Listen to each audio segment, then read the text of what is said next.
Okay, let's see what other stories I have here for you. Here we go. The Ninth Circuit says the right to bear arms does not extend beyond your doorstep. I actually disagree with the title of this article. I've got to try to find it in my little stack of papers here. Reason doesn't usually fudge their titles. Crap, where'd I put it? They did this time. But they fudged it this time because it doesn't deal with the right to bear arms writ large. It deals with the right to open carry. Now, I disagree, obviously, with that decision, but I also believe in don't overstate your case.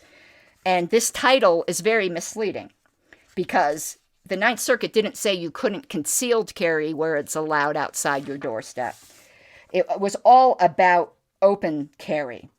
Now, I do agree that the Second Amendment says the right to keep and bear arms, and it shouldn't be abridged. So I think open carry is, in fact, a right, but the Ninth Circuit disagrees that there is any such right. And here's where they deviated from history, and they pulled a sleight of hand thinking you would not see that they didn't cover their tracks. They cite a bunch of historical precedents way back into colonial times where certain cities, including after the ratification of the Constitution, but where certain areas had regulations on open carry, and then extrapolated that to mean there was no right at all to open carry, when in fact, taking the history as true for the sake of argument, and the dissenting justices did not do that, but let's just take it as true for the sake of argument, that didn't prove there wasn't a right to it. All it proved was that there could be regulation at the fringes. But they went far beyond. And here, who wrote this? Who's O'Scanlan? They're quoting somebody who misstates the case again. It said, the majority holds that while the Second Amendment may guarantee the right to keep a firearm for self-defense within one's home, it provides no right whatsoever to bear, i.e. to carry, that same firearm for self-defense in any other place. That is not what the decision said. Open carry, not just to carry. If you took that quote at face value, you would think that the court said you don't have a right anywhere. And that's not what it said. It's bad, but it's not as bad as they made it out here. So to sum up what I had said before, the Reason article says, the majority has declared that a state may constitutionally forbid all public carrying of firearms based on the utterly inconsequential fact that the lawful manner of open public carry has been historically subject to modest regulation, but never outright prohibition. That is very important. But there's an addendum to this article that I found fascinating. Somebody named Charles Nichols, who is challenging California's carry permit rules in a separate Ninth Circuit case, notes that the case of Young versus Hawaii focuses on small arms capable of being concealed. He argues that the decision, therefore, does not foreclose a claim that the Second Amendment protects the right to openly carry long guns in public. I think he's stretching there. It's an interesting argument, but I don't think that's going to be persuasive to anybody. If this is going to be defeated, it's going to be defeated on different grounds. Love to know what you guys think. Let's see what else we have here. I'm just going to bring this up briefly and not really talk about it because we did a clip. Also, I believe from Reason, when cancel culture comes for the person with the pitchfork, isn't it delicious? Now, again, I don't think this lady should be fired, but I think she should insist that the lady she got fired be rehired. And I think what motivated all this is that this salty bitch wanted that lady's job. It was a cat fight. All right, last thing I have. Back to guns. The media's obsession with Boulder's blocked assault weapon ban defies logic. I put this up because, again, I'm interested in things going on in Colorado, but Colorado's came into the public eye with what had just happened. So let me find this article. Here we go. So you can see the subtitle is "The Suggestion That the Ordinance Could Have Prevented Monday's Mass Shooting is Implausible." That's putting it charitably. It's stupid. It's ridiculous. Because it's not as if, for one thing, the person who, the criminal, the murderer, did not even live in Boulder. So what the fuck would he care about not being able to buy or carry an assault weapon in Boulder? Do you think he was really, I better make sure I am lawfully carrying the weapon that I'm going to unlawfully kill people with? But it wouldn't have prevented him from getting it. He didn't even live in Boulder. He lived in a different area in which you could buy them. So it's utterly dishonest to act like these two are connected. And the fact is, assault weapons were banned in that store. How much good did that do? And my husband and I had an interesting conversation. He asked if there could be any potential civil liability for the grocery store, I think it was Whole Foods, for having, basically, it was Kroger's, my husband says, basically disarming people who went into the store so that they couldn't protect themselves. And I said, well, the spiteful part of me wants to say yes. The libertarian and paralegal part of me says no. That is, well, actually, I said no, and then I kind of doubled back on it, and I'd love to know what you guys thought on this. At first, I said no. I said the people that were going in there knew that they were taking that risk. But then I stopped, and because there's an area of my libertarian thought that's evolving. And it's not yet completely flushed out, but any of you who listen to me for any amount of time know that my view is evolving. And here's the question. Is there any limit to what property owners can demand compliance with on their property? Is there no limit? And I don't think that it's limitless. And most libertarians would disagree with me. But I think it's a knee-jerk reaction.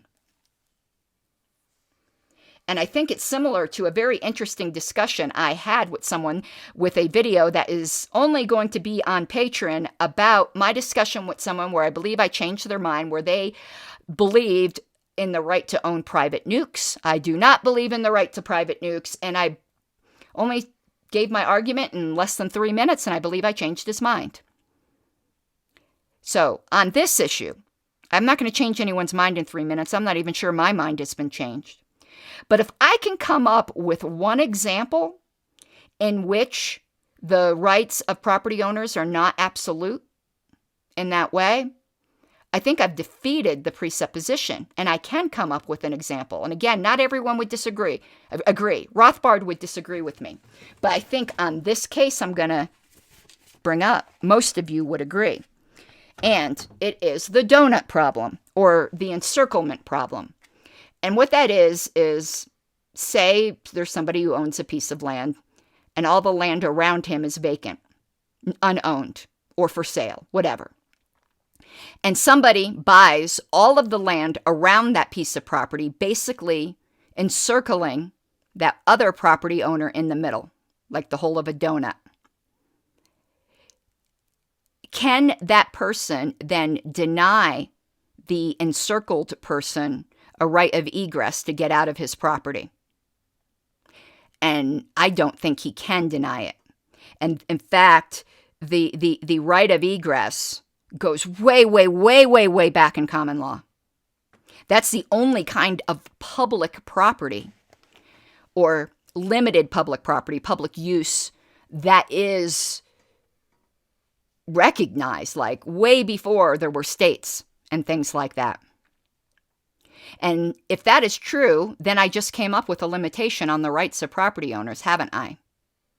So, where I'm going with this is kind of where I went with it when it came to the COVID vaccine. I do think there are certain unenforceable demands. And they are so repugnant that you can justifiably lie about them, basically, like show a counterfeit vaccination certificate. Because I don't believe that property owners have the right to demand that you permanently alter your body. I just think that's repugnant to the idea of self-ownership. And people go, of course, you don't have to go in that store. That's true. But that person doesn't have to keep owning that property in the middle of the donut. They can just move, right? No, I do think there are limits. I'm going to give a ridiculous example, but, could a property owner, or let's say they owned a grocery store, say, if you want to buy groceries here, I get to rape every woman that walks in the door. And they go, well, no one would walk in the door. What if they were the only grocery store around and someone was starving? So I do think there are limits on things that go, and I can't define it yet, and that's where my pushback is. I can't define the gray area, but I can define the boundaries. And I think ones that fundamentally violate permanently your bodily autonomy is one of them. Ones that fundamentally deny you a natural right. And in the case of the donut problem, that person didn't contract for that. They didn't voluntarily go in a store. But they did voluntarily buy a piece of property that could be encircled. But freedom of movement is that critical. You can't just trap somebody. Otherwise, couldn't a bunch of us go on the street, find somebody we don't like, circle ourselves around them, and stop and say they can't move? Is that right? And I have to give credit to Dr. Mark Feldman, who's the one who brought this up to me.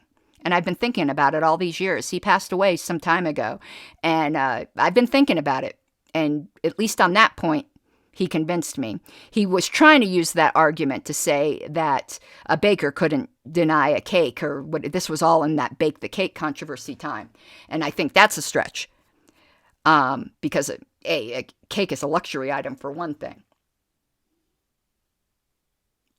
And, telling we can get into that into another time. I actually wrote a whole article responding to Dr. Feldman posthumously. And some people thought that was in bad taste because he couldn't defend himself. But actually, I saw it as more of a tribute because that's the effect that he had on me, that I continued to think about his arguments and spent the time responding to them, even after the fact of his unfortunate death.